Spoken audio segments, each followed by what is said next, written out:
একেলগে চলিছে পত্নী আৰু স্বামীৰ চিতা।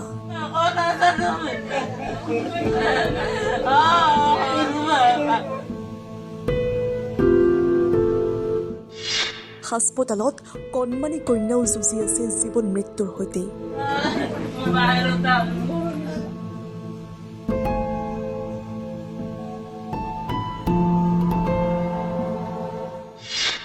ছুটীলৈ ঘৰলৈ আহিছিলহে CISFত কৰ্মৰত ৰাহুল।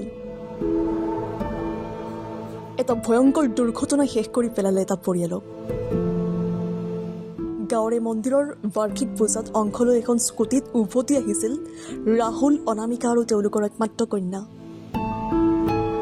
কিন্তু কোনো অত্যাচাৰী চালকে নিশা ভুমুকিপাৰাত মহতিয়াই পলায়ন কৰে। দুৰ্ঘটনাৰ ফলত মৃত্যু ৰাহুল, অনামিকা দুয়োৰে।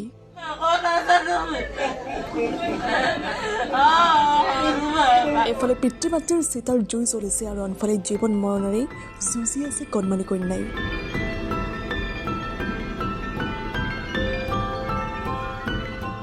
কিছুদিন পূৰ্বে ছুটীলৈ ঘৰলৈ আহিছিল CISFত কৰ্মৰত ৰাহুল।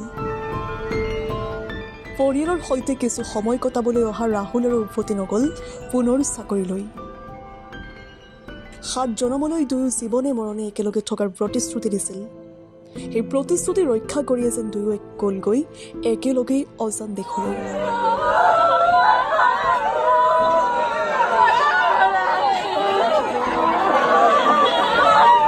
ইফালে এটা পৰিয়াল শেষ কৰি পলায়ন কৰি দুৰ্ঘটনাটো সংঘটিত কৰা বাহনখনৰ চালক।